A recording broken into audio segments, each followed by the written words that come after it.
ವಿಶ್ವ test championship ಗೆದ್ದ ನಂತರ ಬಹುಮ ಪಡೆಗೆ ತವರಿನಲ್ಲಿ ಅದ್ದೂರಿ ಸ್ವಾಗತ.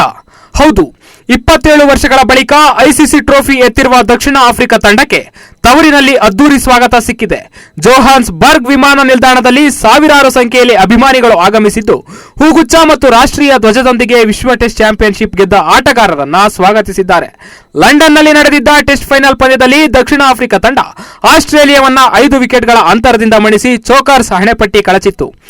WTC ಟ್ರೋಫಿಯಾಗಿರುವ ಚಿನ್ನದ ಗದೆಯೊಂದಿಗೆ ಬಹುಮ ಹೆಮ್ಮೆಯಿಂದ ವಿಮಾನ ನಿಲ್ದಾಣದಿಂದ ಹೊರಬಂದು ಅಭಿಮಾನಿಗಳತ್ತ ಕೈಬೀಸಿ ಧನ್ಯವಾದಗಳನ್ನು ತಿಳಿಸಿದ್ದಾರೆ. ಬಹುಮ ಟೆಸ್ಟ್ ನಾಯಕನಾದ ಬಳಿಕ ದಕ್ಷಿಣ ಆಫ್ರಿಕಾ ಒಂದೇ ಒಂದು ಟೆಸ್ಟ್ ಸೋಲು ಕಂಡಿಲ್ಲ. ಹೀಗಾಗಿ ಅವರು ದಕ್ಷಿಣ ಆಫ್ರಿಕಾ ಪಾಲಿನ ಲಕ್ಕಿ ಕ್ಯಾಪ್ಟನ್ ಎನ್ನಬಹುದು.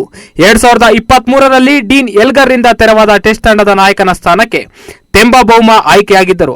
ಆ ಬಳಿಕ ಬೌಮಾ ನಾಯಕತ್ವದಲ್ಲಿ ದಕ್ಷಿಣ ಆಫ್ರಿಕಾ ಆಡಿದ ಒಂದು ಟೆಸ್ಟ್ ಅನ್ನು ಕೂಡ ಸೋತಿಲ್ಲ.